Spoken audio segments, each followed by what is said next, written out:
1 de mayo de 2015. En nuestro archivo, esta fecha es clave. En una casa cerrada de Ciudad de México, María Elena Velasco fallece a los 74 años, tras 12 años batallando contra el cáncer de estómago. Afuera, el país lloraba a la India María. Como analistas, vemos cómo transformó la pobreza, el rebozo y la burla al poderoso en un fenómeno de taquilla. Pero adentro, la escena del crimen revelaba una grieta familiar. Al revisar el caso, notamos 3 heridas profundas tras esa muerte silenciosa que ningún homenaje público podía ocultar. Un patrimonio de millones de dólares, 3 herederos oficiales protegiendo el legado cinematográfico, y un testimonio discordante. Una mujer llamada Mirna Velasco asegurando compartir su misma sangre, alegando que durante 40 años la trataron como un fantasma, ocultando su existencia para blindar una imagen pública que generaba demasiadas ganancias. Nuestras fuentes siempre mencionaron un veto presidencial, una orden directa originada desde Los Pinos, todo por un chiste televisivo contra José López Portillo. Ese desliz habría sentenciado al personaje de la India María al destierro. Los registros muestran contratos anulados, cintas explotadas sin transparencia y derechos de autor dispersos. Una herencia que investigamos como una bóveda sellada, no como legado. Mientras la audiencia idolatraba a la figura que ridiculizaba a los policías en pantalla, a burócratas y alcaldes, nuestro perfil psicológico indica que sus hijos heredaban algo asfixiante, heredaban puro terror. Hoy, tú y yo vamos a examinar este expediente. ¿Quién orquestó realmente tanto silencio? ¿Cómo operó el sistema político contra una actriz de comedia que osó desafiar al presidente? ¿Qué motivos tendría la defensora de los marginados para ser acusada de abandonar a su propia hija? ¿Cómo terminó un ícono del cine mexicano aplastado por la censura? Cáncer, millones y fracturas. En nuestra investigación comprobaremos cómo forjó su máscara, cómo el gobierno intentó silenciarla, cómo sus herederos quedaron presos del mito, y cómo ese enigma de 40 años resurgió desde las sombras forenses. Pero para decodificar esta tragedia, nuestro protocolo exige volver al inicio de los hechos, cuando ella aún confiaba en que la fama evitaría su destino. El caso arranca en Puebla, 1940. Un país crudo, rural, de familias acostumbradas a sobrevivir y guardar secretos. Allí registramos el nacimiento de María Elena Velasco Fragoso, décadas antes del personaje, de los cines abarrotados y de las masas repitiendo cada diálogo de sus películas mexicanas. Antes del mito, la evidencia muestra a una niña analizando la marginación social desde abajo. Esa misma desigualdad sería su materia prima para crear una fachada indestructible. Sus primeros pasos documentados no ocurren en galas, sino en carpas clandestinas y pequeños teatros de revista. Ambientes hostiles donde el humo disimulaba el peligro y donde una actriz novata debía desarrollar instinto de supervivencia para no ser aplastada. Nuestro perfil psicológico revela que no era la figura torpe de la pantalla. Era sumamente analítica, reservada, brillante y paranoica. Escaneaba su entorno en silencio. Calculaba riesgos en una industria de depredadores y asimiló un código de conducta que aplicaría hasta el día de su muerte. Si tú no gestionas tu imagen, otro te manipulará. A finales de los 60, los archivos muestran la creación de su coartada maestra. Una mujer indígena, parlanchina y aparentemente vulnerable, proveniente del asentamiento ficticio bautizado como San José de los Burros, pero bajo la comedia camuflaba una denuncia letal. Su alter ego desafiaba a oficiales sobornables, funcionarios incompetentes, élites prepotentes, magistrados, clero y estafadores comerciales, sujetos que la subestimaban por su perfil demográfico. Al investigar su impacto, encontramos ahí el núcleo de su triunfo. La masa se divertía, claro, pero los datos indican identificación pura. Ella no solo actuaba, saboteaba al sistema dándole voz a los marginados. Su expediente estalla aquí. 20 y tantas cintas, monopolio televisivo y ganancias exorbitantes en taquilla. Una mente maestra escribiendo, dirigiendo y operando en un monopolio masculino. Mientras el gremio rogaba por patrocinios, nuestros registros muestran a María Elena consolidando un imperio autónomo e impenetrable. El sujeto de estudio fingía torpeza en cámara, pero tras bambalinas operaba como una magnate implacable, dueña absoluta y estratega moviendo cifras millonarias. Acompáñame a analizar esta dualidad, porque es la clave de todo el misterio. Mientras el personaje irradiaba carisma popular, la actriz desarrollaba un patrón de aislamiento clínico, volviéndose hermética y glacial. La fachada del éxito funcionó como una celda de aislamiento. Su invención daba las declaraciones. Su invención absorbía los riesgos. El disfraz recibía los impactos del escrutinio público. Mientras, la autora se atrincheraba, consciente de que su expediente personal no soportaría una auditoría profunda. Sus actas de 1965 marcan su matrimonio con Vladimir Lipkis-Chazan, alias Julián de Meriche. Dejó 3 herederos biológicos, Iván, Goretti e Ivette. Las evidencias sugieren una etapa de estabilidad familiar, una aparente normalidad tras luchar contra la industria. Sin embargo, en 1974 ocurre el evento disruptivo. El acta de defunción de Julián la deja viuda apenas superando los 30 años. Aislada, con 3 menores a cargo y un monopolio audiovisual que custodiar en un sistema mexicano que aplaudía a las mujeres en taquilla, pero las destruía a puertas cerradas. Nuestro análisis marca aquí un punto de quiebre. Su necesidad de control se volvió paranoia. Blindó la propiedad.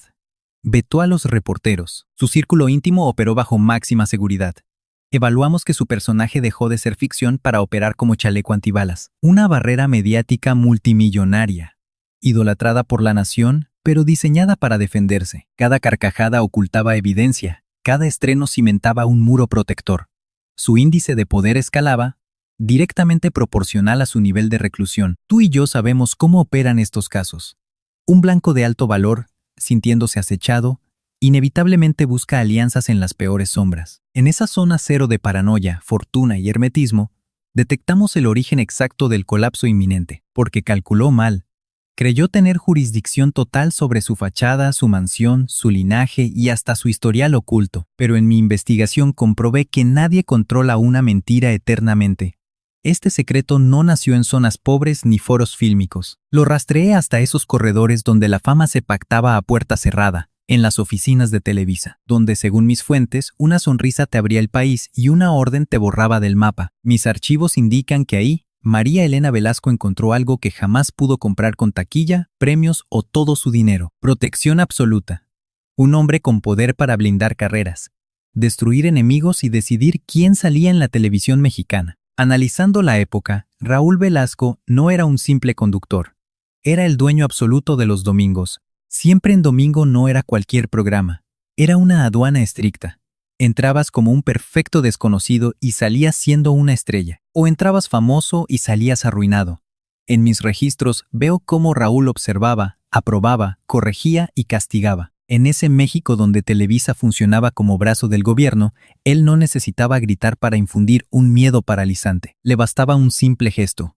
Y justo aquí, tú y yo vamos a examinar lo que nadie quiso investigar. María Elena, la madre intachable y gran empresaria detrás de la India María, cruzó una línea muy peligrosa con ese hombre de poder. Mis indagatorias confirman que no fue una colaboración normal. No hablamos de simples entrevistas o favores frente a las cámaras de televisión. Ocultaron una relación íntima. Un secreto que debía permanecer bajo tierra porque habría destruido 2 imágenes públicas al mismo tiempo, la de él como juez del espectáculo mexicano y la de ella como el gran ídolo del pueblo. Registra este dato en tu mente. María Elena ya sabía perfectamente cómo vivir escondida detrás de una máscara. Frente a cámaras era María Nicolasa, la mujer humilde, ingenua, burlona y en apariencia totalmente inofensiva. Fuera del set, descubría una empresaria millonaria, desconfiada y obsesionada con su privacidad. Y como investigador sé esto: quien vive años tras un personaje, termina creyendo que puede esconder la propia realidad. Mi expediente marca que aquella aventura dejó una consecuencia imposible de borrar. Un embarazo, una niña, una vida que arruinaba por completo la historia oficial. Para otra persona sería un simple escándalo, pero para ella era una bomba. Tenía hijos reconocidos, una fortuna de millones de pesos, más de 20 películas mexicanas respaldándola y una imagen pública que debía mantener impecable a toda costa. Raúl tenía su imperio, su familia y su autoridad. Según mis fuentes, ambos tomaron una decisión terrible que terminaría envenenando todo. Nada de dar la cara. Optaron por borrar a la niña de la historia y volverla una sombra. Mis documentos identifican a esa niña como Mirna Velasco. Según los testimonios que logré recopilar, la entregaron secretamente a otra familia distinta. Creció lejos de los reflectores, sin el dinero ni el apellido de celebridad que le correspondía por derecho. Tú y yo debemos reflexionar sobre esto. Mientras todo México carcajeaba con la India María en cines abarrotados, mientras ese personaje humillaba a políticos corruptos y presidentes municipales y burócratas nefastos, una pequeña niña crecía sin entender por qué su simple existencia parecía estorbarles tanto. Ahí encuentro la mayor contradicción. Esa misma actriz que defendía a los oprimidos, según los datos que analicé, permitió que su propia hija viviera la humillación más profunda y cruel, crecer sin saber quién eres ni por qué te votaron. En mis investigaciones veo cómo este secreto estuvo enterrado bajo décadas de puro ruido mediático. Encontré chismes, teorías locas sobre Denise Guerrero, evasivas y burlas. La gente prefería la farsa de la televisión porque la verdad dolía mucho, pero en mi trabajo he visto que las mentiras de familia nunca mueren. Se pudren bajo la alfombra, esperando explotar. Y cuando salen destruyen todo. Mientras Velasco acumulaba éxitos de taquilla, contratos y una fortuna enorme en pesos, descubrí que Mirna vivía la cara más oscura de esta historia, lejos de las mansiones, sin cámaras de cine, sin choferes, productores ni reporteros suplicándole por una simple entrevista. Mis notas detallan cómo creció en California, botada en un sistema donde los niños rotan de casa constantemente. Una cama prestada valía más que cualquier abrazo. Quiero que te imagines eso. Acá en México, su personaje cuidaba a los pobres y exhibía a los ricos, desatando carcajadas en todas las salas de cine del país. Pero revisando los hechos, lejos de esa comedia, una niña con su misma sangre aprendía algo terrible, que puedes estar respirando y aún así ser borrada por completo. Los hijos oficiales, Iván, Goretti e Ivette, portaban el apellido. Tenían su lugar asegurado en la mansión y en la biografía oficial de la familia. Claro, los expedientes dicen que también sufrían.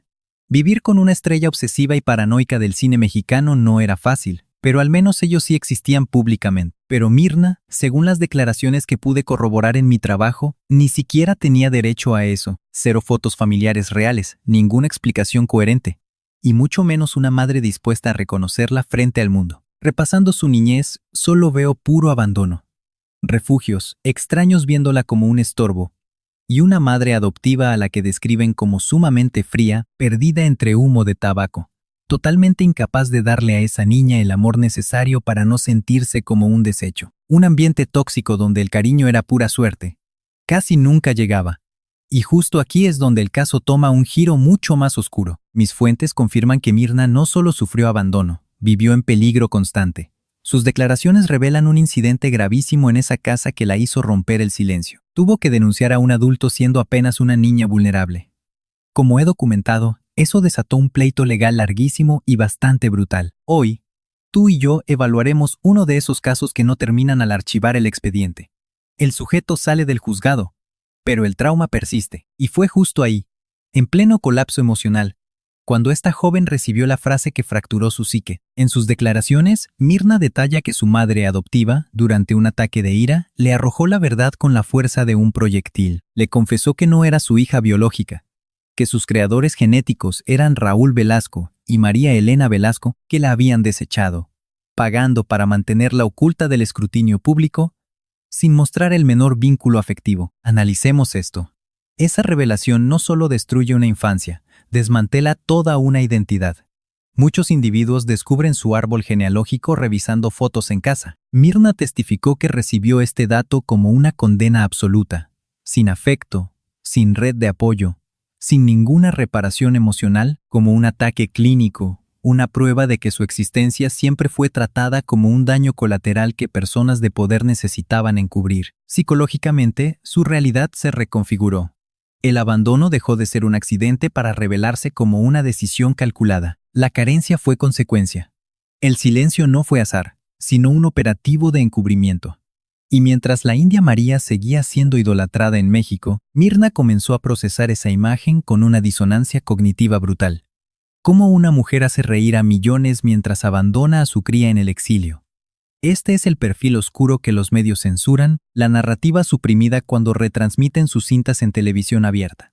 El ángulo incómodo que nos obliga, como investigadores, a diseccionar al humano detrás del mito. Según esta línea de investigación, María Elena no solo legó películas de culto, también engendró a una víctima sumida en un trauma crónico. Y mientras este daño psicológico maduraba en el extranjero, el entorno preparaba otra crisis. La matriarca que erigió su imperio monopolizando información confidencial estaba por colisionar con una estructura de poder superior a su monopolio.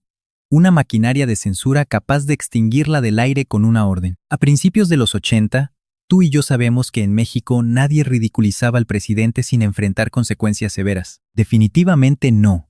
En ese contexto sociopolítico, una declaración podía vetarte para siempre. Un telefonazo directo desde Los Pinos pesaba mucho más que 20 años de éxitos. Y María Elena Velasco, la estratega que forjó todo un monopolio mediático usando una simple trenza, un rebozo y una risa engañosamente ingenua, estaba por documentar este fenómeno empíricamente. El incidente quedó registrado en transmisión nacional. Durante un concurso, su alter ego apareció desplegando esa fórmula letal de inocencia y sarcasmo. El presentador, Gustavo Pimentel, detonó el evento con una pregunta aparentemente neutral. ¿Qué haría usted si fuera presidenta de la República? Una táctica de entretenimiento estándar, diseñada exclusivamente para extraer una comedia superficial. Pero el sujeto evaluó la vulnerabilidad y lanzó una respuesta explosiva. Declaró que disfrutaría lujos viajando por Acapulco con toda su familia. Analicemos este punto, porque esto superaba la sátira. Era una agresión. Históricamente, José López Portillo administraba el país envuelto en retórica de riqueza, una severa devaluación, excesos presidenciales y un índice de aprobación en caída libre. Acapulco no era un simple puerto. Operaba como el epicentro del privilegio político. Un refugio dorado totalmente desconectado de la marginación social del país. Al emitir ese diagnóstico satírico, las masas se carcajearon. Pero en la residencia oficial hubo un silencio sepulcral. Los reportes indican que la represalia fue inmediata. Una llamada, una instrucción ejecutiva, una censura absoluta. Televisa no requería mayor justificación. En esa época, el consorcio mediático operaba en simbiosis total con la silla presidencial. Emilio Azcárraga Milmo mantenía una política corporativa alineada al régimen. Si la cúpula determinaba que un elemento rebasaba los límites de la crítica, ese individuo era purgado inmediatamente. Este protocolo de exclusión desterró a la figura que manipulaba las emociones populares del monopolio de comunicación más imponente de México. No hubo declive creativo ni pérdida de audiencia. Fue eliminada por un acto de insubordinación pública. Por vulnerar con su perfil psicológico el ego del jefe de Estado. Examinemos su modus operandi. Diseñó una fachada de profunda ignorancia como mecanismo de defensa, usándola para articular denuncias sociales que nadie más osaba verbalizar. Ahí radicaba su genialidad táctica. Sin embargo, el aparato estatal tolera al comediante solo como distractor. Lo neutraliza cuando amenaza la narrativa oficial. El impacto del boicot fue devastador, sus transmisiones fueron canceladas. La infraestructura mediática la aisló. Y en ese vacío nuestra protagonista asimiló una lección que reestructuró su psicología para siempre. Su exposición pública no le garantizaba inmunidad. Su enorme capital financiero tampoco funcionó como barrera. El arraigo cultural no pudo protegerla. Ante la jerarquía ejecutiva sus defensas colapsaron. Y aquí es donde tú y yo evaluaremos lo más perturbador. La sanción no generó resiliencia liberadora. La transformó en un sujeto paranoico, hermético y obsesionado con la seguridad perimetral. Si previamente blindaba su entorno íntimo, tras la purga sistemática, esos perímetros defensivos se volvieron fortalezas impenetrables de concreto. Su residencia operaba como un búnker. Entrenó a sus descendientes como custodios de la marca. Y clasificar información fue vital para sobrevivir. Mientras en lo público combatía la censura gubernamental, en la dinámica doméstica replicó ese autoritarismo. Supresión, vigilancia, subordinación absoluta. Ninguna filtración permitida. Los cuestionamientos estaban prohibidos para mantener su coartada. Porque aunque su personaje desafió a las élites en televisión nacional, la mente detrás del mito administraba a sus parientes previniendo un amotinamiento interno. Ese trauma proyectado fue el daño colateral real de su exilio. La censura no logró erradicar al sujeto. Fue un error de cálculo del régimen. El corporativo cerró sus canales y la presidencia exigió su anulación mediática. Televisa fingió que esa mujer carecía de existencia legal. Sin embargo, en nuestro análisis vemos que ella ya dominaba un principio básico. Si la estructura te expulsa de sus plataformas, tu instinto de conservación debe crear rutas alternas, incluso demoliendo los muros con fuerza bruta, y ejecutó el plan. Tras la embestida del Ejecutivo, no mostró sumisión, no emitió disculpas ni mendigó contratos. Adoptó la táctica más letal de todas, financió su propia autonomía. Si la pantalla chica la rechazaba, el cine nacional sería su trinchera. Como especialista en medios, veo claro su patrón. Si los estudios temían al gobierno, ella usaría su propio capital, nombre y cuerpo para su guerra personal. Analicémoslo tú y yo. La India María ya no solo haría reír, ahora contraatacaría. Produjo películas donde el sistema reaparecía envuelto en comedia. Títulos como Tonta tonta pero no tanto, y Pobre pero honrada, o La presidenta municipal. Para un ojo experto, estos títulos no eran simples bromas de pueblo, ocultaban una rabia sumamente afilada. Policías comprados, burócratas abusivos, comunidades marginadas. Analizamos a mujeres desamparadas desafiando a hombres protegidos por sellos, escritorios, uniformes y altos cargos públicos. En mis investigaciones noto que, en cada cinta, María Nicolasa fingía perder, pero siempre terminaba desnudando la absoluta estupidez del poder político. Registra este dato, es nuestra pieza clave. Castigaron a María Elena por parodiar al presidente, pero en lugar de agachar la cabeza, trasladó su sátira directamente a la pantalla grande. Hizo esa burla más larga, costosa e imborrable. El sistema la expulsó de Televisa, y ella transformó cada sala de cine en su venganza personal, aunque la independencia cobra facturas que no siempre se pagan con efectivo. Obviamente había que gestionar producciones, logística, permisos, distribución, equipos y campañas. Sostener un ícono sin la maquinaria televisiva quemaba una fortuna. Una fortuna que, de acuerdo con nuestras estimaciones, salía de años de taquilla, un imperio personal con más de 20 películas y una marca millonaria. Pero el verdadero costo operativo fue la soledad. Mi perfil psicológico muestra que cada año María Elena se blindaba más. Su casa dejó de ser un hogar para volverse una trinchera. Teléfonos, visitas, entrevistas y contactos. Todo pasaba por nuestro escrutinio de paranoia. Aquel veto presidencial le grabó que cualquier declaración, broma, gesto o simple debilidad sería usada en su contra sin piedad. Y cuando un sujeto vive convencido de que el mundo busca destruirlo, hasta sus propios hijos terminan reclutados en esa misma guerra psicológica. Iván, Goretti e Ivette no operaron solo como hijos. Crecieron entrenados como guardianes de esta leyenda. Se volvieron custodios del apellido, soldados defendiendo una memoria intocable. Como investigadora, noto que su madre no solo les heredó contratos, cintas y una impecable imagen pública, les programó una visión hostil del entorno. Afuera operan los enemigos.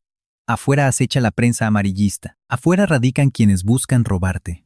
Afuera opera cualquiera capaz de fracturar nuestra meticulosa versión oficial de los hechos. Aquí es donde tú y yo debemos conectar los puntos.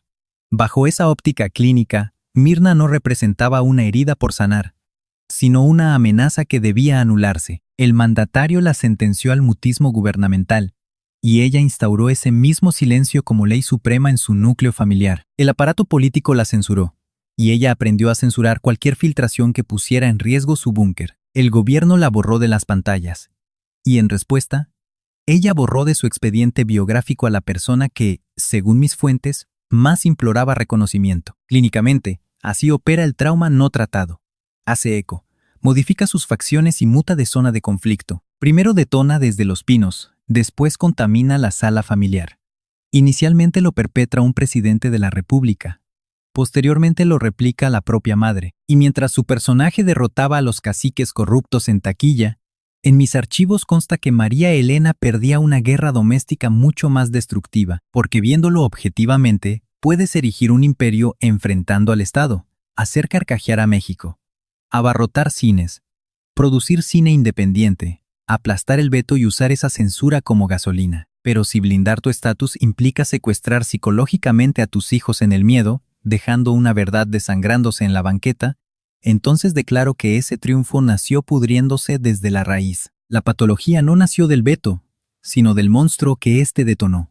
Tras años de investigación, veo que María Elena creyó ser más fuerte que Televisa, que Los Pinos y que la rumorología. Más fuerte que una hija en las sombras, golpeando los cimientos de su historia.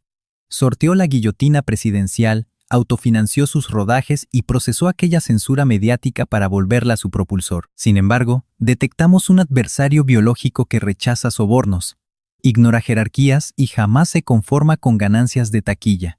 Su propio organismo. Y la biología comenzó a pasar la factura. Mis fuentes médicas y reportes de la época indican que María Elena combatió un cáncer gástrico por 12 largos años. 12 años.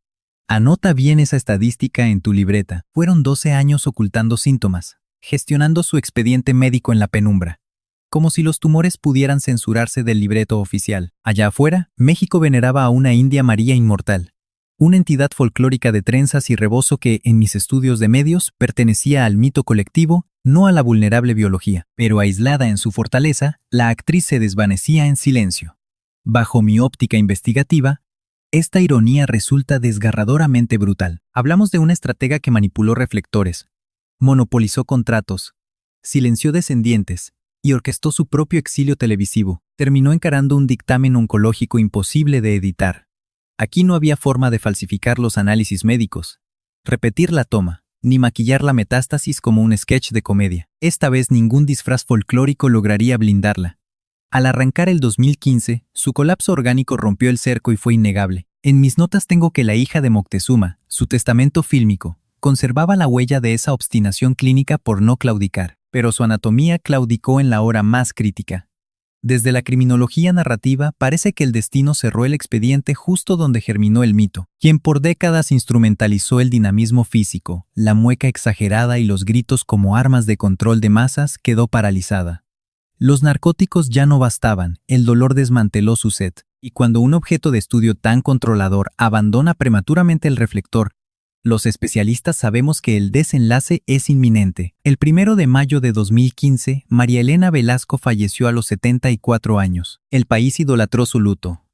Los monitoreos muestran noticieros despidiendo a un gigante absoluto de nuestra cinematografía popular. Los peritajes mediáticos documentaron homenajes alabando sus obras, frases icónicas, humor y su cruzada justiciera. Aquella justiciera que aplastaba la corrupción escénica. Pero mientras las masas idolatran a la leyenda, como investigadores notamos que los secretos comenzaron a pudrirse bajo la lápida: patrimonio, regalías, herederos y un secreto. Tú y yo sabemos que su muerte no cerró el caso, apenas lo destapó. Documentamos un patrimonio millonario de regalías, superando las 20 películas taquilleras y múltiples series. Como especialistas analizamos los activos, propiedades, contratos y una marca cultural muy lucrativa. 3 hijos reconocidos, Iván, Goretti e Ivette, anclaron este legado oficial, constituían la línea consanguínea aceptada, los herederos visibles del apellido de María Elena. Pero en nuestra profesión, los casos demasiado ordenados son sospechosos. Pronto emergió esa fractura que llevaba 40 años oculta. Mirna Velasco rompió el silencio otra vez. Nuestro perfilamiento indicaba que no era una simple desconocida buscando reflectores, era la descendencia omitida, el ADN no reconocido. La prueba viva de un pacto intocable. La familia oficial contraatacó con un rechazo implacable, con extrema dureza, usando un mecanismo de defensa que no solo niega, sino que busca aniquilar al inquisidor. Así, el luto rápidamente escaló a una guerra. Aquí tú y yo debemos analizar un detalle forense amargo. El cuerpo de María Elena fue cremado y sus cenizas esparcidas, cumpliendo su voluntad. Para algunos fue su deseo final. Para los investigadores, una escena destruida. Sin un cadáver, sin material para pruebas genéticas directas, la verdad quedó sepultada bajo testimonios contradictorios, negaciones y profundas heridas. María Elena derrotó al presidente en la memoria colectiva, pero sucumbió ante sus silencios patológicos. La sujeto falleció, pero esa incógnita forense seguía quemando. Al final, este expediente no concluye con risas. Termina en cenizas, con un patrimonio en disputa y herederos protegiendo agresivamente una narrativa oficial, con un sujeto llamado Mirna reclamando sus vínculos genéticos, y dejándonos con una hipótesis central que nadie ha logrado descartar por completo. ¿Qué vale más, un mito impecable o una realidad contaminada? María Elena Velasco superó múltiples barreras sistémicas. Erradicó su pobreza de origen, dominó una industria patriarcal, neutralizó el sesgo clasista de críticos que jamás procesaron cómo un personaje indígena lograba monopolizar la taquilla nacional. Sobrevivió incluso la represalia política de un presidente cuya fragilidad psicológica no soportó el ridículo masivo. Sin embargo, nuestro análisis revela un enemigo invicto, su propia paranoia. Ese mecanismo de defensa la blindó. Forjó a una productora independiente, una mente estratégica que escribió, dirigió y sostuvo un ícono durante décadas, pero también la aisló. Detonó una desconfianza severa, convirtiéndola en la estricta celadora de una narrativa personal que exigía control absoluto, prensa bloqueada, rumores suprimidos, vulnerabilidades ocultas, y según los expedientes, una hija exiliada. Esa es la lesión traumática permanente, porque Mirna no irrumpió en esta línea de tiempo como ladrona patrimonial, ni como oportunista buscando fama. Observamos a un sujeto que sufrió privaciones masivas antes de comprender el despojo. Exigía trazabilidad biológica, no solo capital, demandaba identidad. Requería validación histórica. Sí, este evento sucedió. Para una institución familiar, eso resulta muchísimo más letal que cualquier litigio civil, porque los activos se negocian, la evidencia empírica no. Si tú y yo revisamos los datos, notaremos una ironía casi cinematográfica en su destino. Los reportes indican que la mujer apartada del imperio logró solvencia financiera autónomamente. Anomalías estadísticas y movimientos estratégicos le otorgaron total independencia económica. Esto replantea nuestra hipótesis central. Si no necesitaba el capital de la comediante, ¿por qué romper el silencio? Psicológicamente, ciertos vacíos no se compensan con capital. Hablamos de un déficit de identidad, de justicia sistémica, de confrontar a alguien imposibilitada para testificar. Luego documentamos un giro táctico profundo. Mirna acercándose a Pablo Velasco, intentando reconstruir redes sociales sobre tierra quemada. Esto no borra el trauma histórico, ni repara su desarrollo, no revierte el daño cronológico, pero fractura un patrón evidente. Rompe el ciclo. La generación predecesora optó por el ocultamiento. Ella eligió testificar. Ellos la negación absoluta. 40 años de silencio clasificado. 20 y tantas películas, 3 herederos legitimados. Un patrimonio multimillonario. Una censura presidencial, un diagnóstico médico oculto por años, y una figura pública divirtiendo al país mientras, hipotéticamente, desplazaba internamente a su propia hija biológica. Ese es el costo cuantificable cuando la celebridad se vuelve culto. Te blinda contra amenazas externas, pero racionaliza el sacrificio de tu círculo íntimo. Genera adoración, cobrando extrema privacidad, construye una inmortalidad mediática, pero puede dejarte psicológicamente fracturada frente a tu propia genética. El personaje persistirá en los archivos audiovisuales, en su metodología única para hacer lucir absurdos a los poderosos. Pero tú y yo podemos extraer un precedente forense más amargo. Nadie diseña un encubrimiento lo bastante grande como para sellar permanentemente un trauma familiar. El poder ejecutivo pudo vetarla de las transmisiones. Pero el silencio estructural fue la verdadera condena que ella institucionalizó dentro de su propio hogar.